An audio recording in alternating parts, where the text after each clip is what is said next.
Hello, everyone, and welcome to the Save the Bay podcast. My name is Matt Vieira. I'm the social media and marketing manager at Save the Bay. As always, I am here with Adam Kowarski.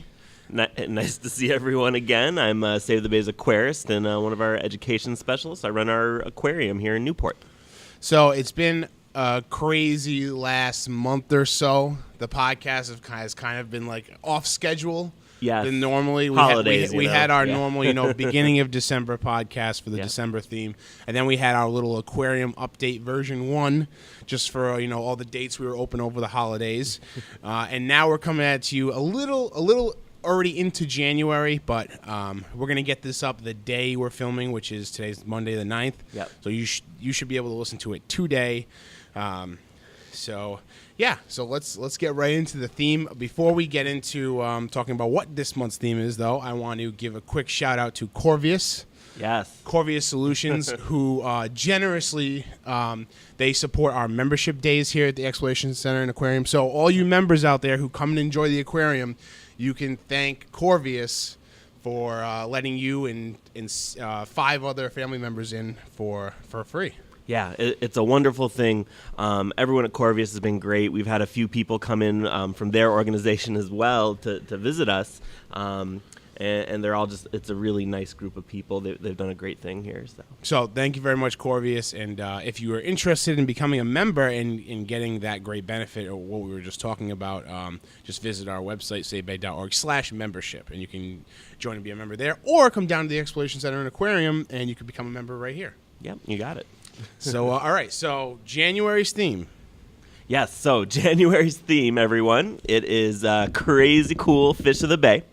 And the reason we really chose this one, Matt, the reason why is because there's just an amazing diversity of life in Narragansett Bay. That's actually one of the characteristics of a bay. A bay is a producer of life. It's a nursery. It's where a lot of things get its start in the world, in the oceans, and then go on to populate the ocean. So we see just so many different things here in the bay. It's very productive. In the summer when you're out there and you look at the water, it's kind of green and goopy looking almost. And people are like, oh, the bay is dirty. It's not dirty. That's actually plankton blooming in the bay. That's the base of the food chain that makes our bay so diverse and why we can talk about all these different crazy cool fish that live out there. Really awesome. Yeah. And I see you have a crazy cool fish right here, right in front of you. What Yes. do we have here? Who's this? So this is actually one of my favorite fish ever. He's up there.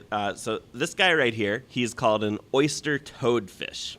Now, this is a juvenile. He's pretty small still. They actually get to be about 2 feet long when they're full grown, so much bigger than this. And they have a funny name. Again, that's oyster toadfish. So for those of you listening at home and you can't see the video, either go to YouTube and look at the video or look up oyster toadfish. Yeah, it's an amazing fish. Kind of a face only a mother could love on this guy here. But I think it's really neat. So the reason they have such a funny name, the oyster part comes from their unique ability to be able to crack open oysters with their jaws and different bivalves and shellfish. Now, Matt, have you ever tried opening up a bivalve with your hands? It's not easy. You can't really do it. No. You need a hammer. You need a shucker. Yes. You have to cook it or something like that. These guys can crack them open with their mouth. No problem. That's incredible. Yeah, so that's the oyster part of their name. So that's one crazy cool adaptation about these guys. That is really cool. Yeah. So the other thing is the other part of the name is toad, right? So one thing is that they kind of look like a toad, I think, if you use your imagination a little bit. Yeah. But the other reason is when you take these guys out of the water, as a defense, they actually make a croaking sound kind of like a toad.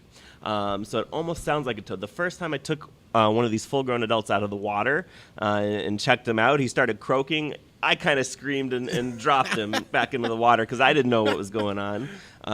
Very unique critter. It's a really unique one. And finally, the other thing that I think makes this guy really, really interesting is that they're highly adapted to live in a variety of conditions. They can live in very hot water. They can live in almost frozen water. They can live in almost fresh water, water that's saltier than the ocean. They can live in polluted water. A lot of times you actually find these guys living in different kinds of pollution. The young might live in soda cans, or the older ones might live in like a cinder block or something like that. They love these small crevices and things like that. And it makes you wonder, with environmental conditions, might this be one that makes it well into the future? Yeah. I like to think of it almost kind of like a squirrel of the bay. You know, you see squirrels living near dumpsters and in houses and all sorts of things like that. This guy has kind of figured out ways to exist in places that not a lot of animals might be able to. So you find oyster toadfish around the world? Are they So all over the place? So there's a bunch of different species up and down the east coast of North America. Yep. And there's a few other ones in other parts of the world too. The oyster toadfish, obviously my favorite because it's from around here. It's the one that we get going from about Maine to like Jersey, sort of about that area on the east coast. And the different kinds in different places. They live primarily in salt marshes is where you're going to find them. They love the mucky, sandy bottom kind of habitat. Sure. And since they live in the salt marsh, which is such a variable habitat with the different conditions, that's why they have these amazing adaptations. Really awesome. Yeah. So the oyster toadfish, one of the crazy cool fish that you can see here at the Exploration Center and Aquarium this month, and every month, but highlighting them this month. Yes. And there's a bunch of others. We're not going to go into it now. You got to come down here Yes. and explore the aquarium for yourself, because there are a ton of really cool fish down here in a bunch of our exhibits. Also, going along with the theme, we also always have a story for story time.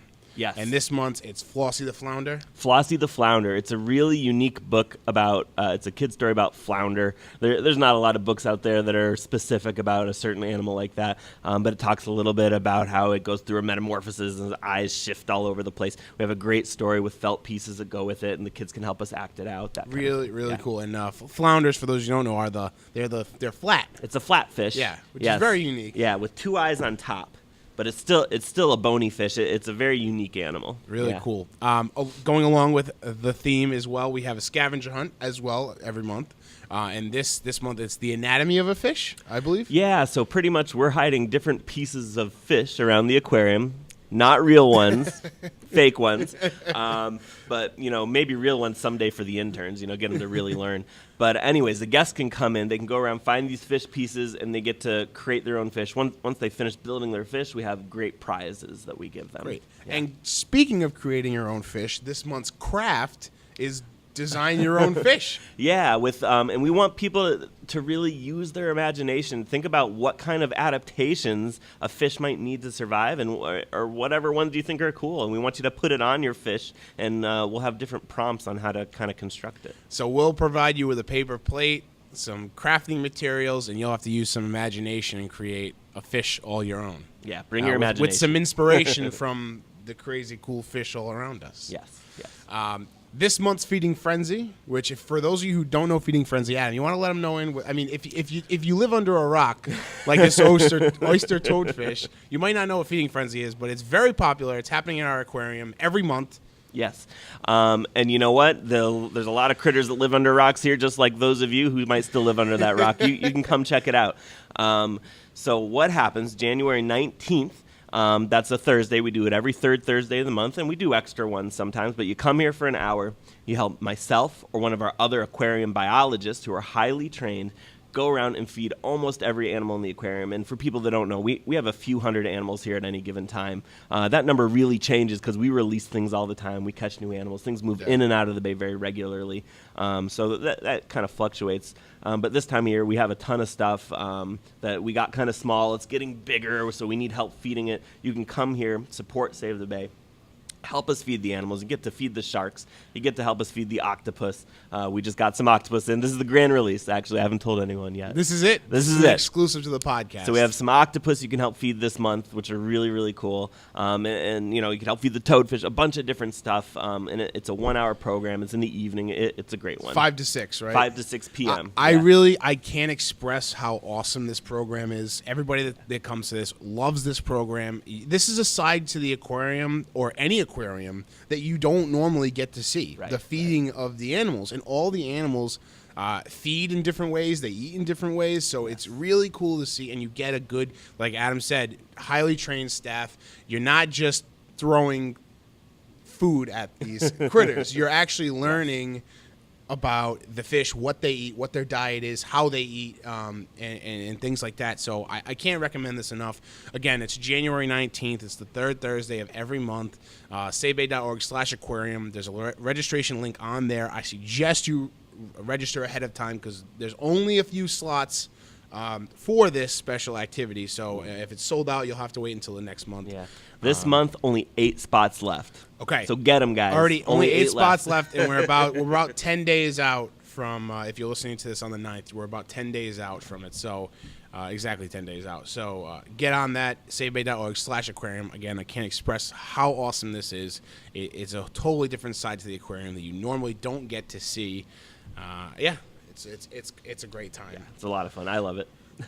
This month we are Captain Eric. This month we are open our normal hours, Fridays through Sundays, 10 to 4. Yep, correct. We are also open for Martin Luther King Day. Yep, we're going to be open for Martin Luther King Day because all the schools are out in Rhode Island, so you're going to have kids. It's wintertime. It's frozen outside. You know, there's not a lot to do. We want you guys to bring them here. Come hang out. Come down to Newport. Come to the aquarium. And also, while you're here in Newport, you got to go out and see Captain Eric on a seal tour. Yes, yeah, the seal tours are awesome. We are running seal tours every weekend, leaving from Newport. Wesley tours are done for the year, but Newport are in full swing. SaveBay.org/seals. That's where you can get the tickets for. So your MLK Day, you can do both. Are we doing seal tours MLK Day? We are. So what you can do, you can go to the aquarium in the morning or the afternoon and also book a seal tour. Register for those too because those sell out really quick too. Absolutely. So we are full open, Save the Bay Day. Open for MLK Day, seal tours, aquarium. Again, normal hours for the aquarium as well, Friday through Sunday. Same with and we're running seal tours every weekend now, leaving from Newport. Yeah, that's awesome. So. Matt, I have to comment. We have a huge fish tank behind us, and I keep trying to listen and be attentive listener. And if any of the audience notice, my eyes keep wandering. It's because fish, they just keep swimming by the whole time. Do you want to give them a fun little story that just happened before? There was a little fish that jumped. The circle of life. The circle of life happened. Yeah, a juvenile fish jumped from one tank into another and became a good meal for another fish. It was a little distracting during the podcast here, but it's how it works in the bay. That's how it goes. So I want to thank everybody for listening for this month's podcast. Again, we would like to thank Corvius Solutions for sponsoring membership days down at the aquarium. If you're a member of Save the Bay and you come to the aquarium and you get in for free, it's because of Corvius Solutions. So props to them. Thank you, Corvius. Thank you very much. If you would like to become a member and get all these great benefits, including coming to the aquarium for you and 5 other family members and friends for free, then you should go to SaveBay.org/membership and check out all the member benefits. It's a great deal, and then you have something to do for a whole year whenever you're bored, Absolutely. It's a great time. Yep. So, all right, Adam, and until next time. Thank you so much, Matt. Thanks, Adam. Thanks for your time. We'll see everybody next month. All right.